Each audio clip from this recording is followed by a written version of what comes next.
హోంమంత్రి నువ్వే ఉంటావు, హైదరాబాద్ మీద 144 సెక్షన్ పెట్టిపిస్తావు, అవును. దాన్ని ఏడా మాట్లాడి ఇవన్నీ ఎందుకు?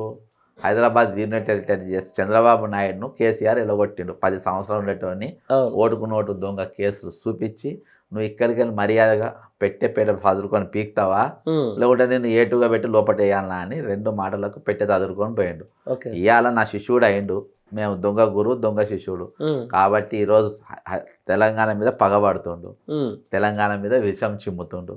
ఈ యూనియన్ టెరిటరీ అనేది 101% ఇది మొత్తం నడిచింది వీళ్ళు. అందుకని నువ్వు చూడన్న 144 సెక్షన్ పెడతాను. మీకు ఇంతకుముందు కూడా నేను మాట్లాడిన అక్టోబర్ 2024 27వ తారీఖుకి వెళ్ళి 2024 నవంబర్ 28వ తారీఖు వరకు 1 నెల రోజుల పాటు 144 సెక్షన్ ఉంటుంది.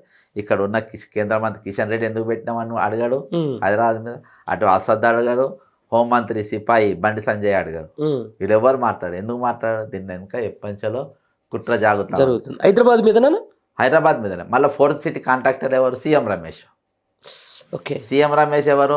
అమిత్ షా నా ఈ జేబులో ఉండని చెప్పుకొని తిరుగుతాడు.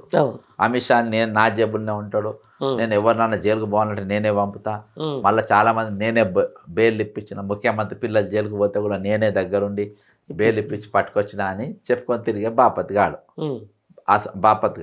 కాబట్టి అసొంటోళ్ళ చేతులల్లో ఈరోజు రాష్ట్రం మొత్తం ఉందంటే మనం ఏ విధంగా ఉందని అనుకోవాలో మనకు అర్థమైపోతుంది.